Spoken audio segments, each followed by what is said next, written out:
Hello and welcome to another episode of I had to look at the name of my own thingamy. Shut up and sit down.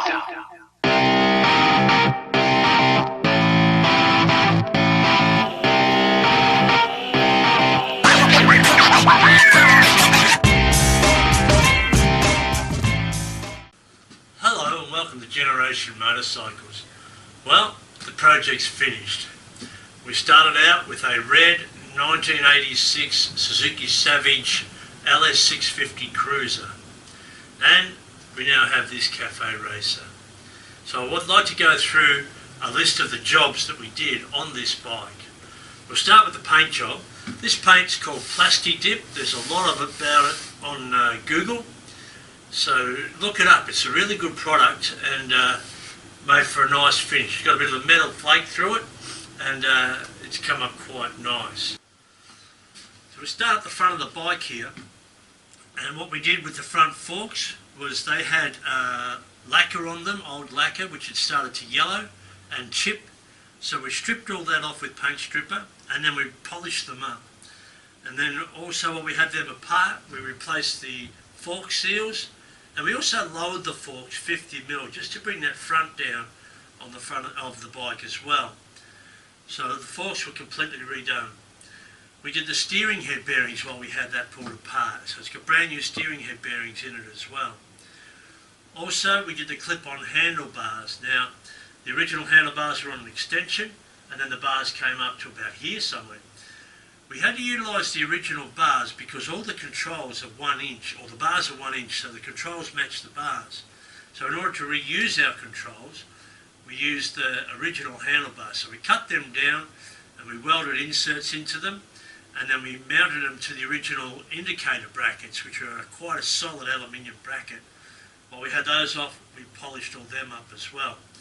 Also we polished the switches while we had all them off, and the brake here as well, and we added a stainless steel braided brake line. The gauge is an aftermarket gauge, an electronic gauge. The original gauge is mounted in the centre of the tank. So we've put this gauge here on, which runs off an electronic sensor, which we've had to mount down the bottom here and just follow that up along the brake cable. So it's got the new gauge on there as well. The ignition, now the ignition on the cruiser is usually down here. So what we've done is we've extended the wiring and we've brought it up. We've got the 2 holes here from the original handlebar mounts. So we've reamed one of them out and we've knocked that ignition into one of these holes here. So you've just got this nice little ignition hole here. We moved back to the engine. Now the engine had a slight oil leak, and also the clutch was slipping a little bit too. So we pulled the engine out. We did the rings. While we had it apart, we put a new set of rings in it. We put a new clutch in it.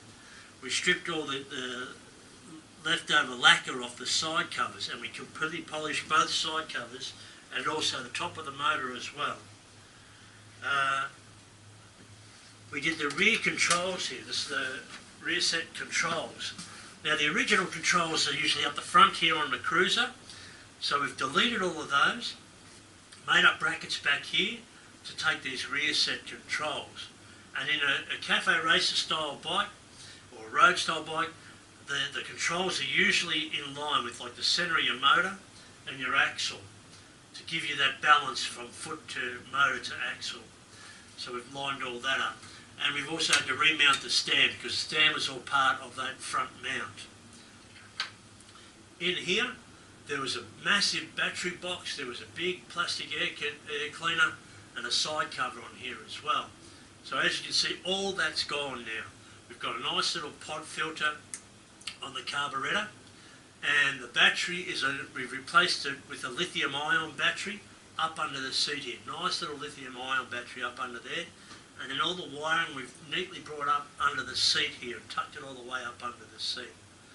Also, while we're down here, the carburettor, because we changed the air cleaner and we've also put a different exhaust on it, muffler, we've rejetted the carburettor to match those so that it runs right with those things on it. We did a frame change through here. We built a frame through here to pick up this Caferacer seat. The cruiser seat followed this shape down here.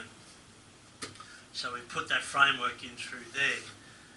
The rear guard, now the cruiser guard is a big heavy guard, so we've cut that guard up so that we could utilise all its mounting points that are up under here for some of the electricals, but also it's a good solid piece of steel. So we mounted that back in there, and we've taken the very back end of the guard, trimmed it up and brought it up under here.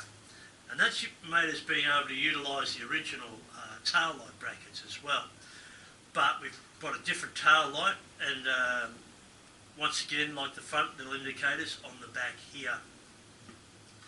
The rear shocks, so because we've lightened up the bike so much, the back shocks would have been too heavy. So we've put these aftermarket gas shocks on here. They're slightly longer, but they're a lot more comfortable ride having those on there. The rear wheel, with the standard was a 15-inch with quite a large tyre on it. We've pulled the whole wheel apart. While we've had it apart, we've polished up the hub, and then we've re-spoked it with new spokes and a new rim out to 18-inch. And that's given us this lower profile, skinnier tyre, which ties in with the Caferacer look more than the other one did. To make that fit properly, we've done a swing arm modification as well. So we've just carved a little bit out of the swing arm there at the front. There's still plenty of meat left on there, and that's allowed us to be able to put this size tyre on there. All this belt drive section was repolished and repainted as well. Over on this side, you can't see it, but we've repolished the whole header pipe. We've put a nice little sporty muffler on it, and we also did the brakes as well, and restyled the way the brakes work so that it all ties in with the Caferacer. I think that's pretty much it. There's probably a few more bits and pieces that I've forgotten about, but as you can see, it's come out a nice little bike. This bike is now ready to go up for sale.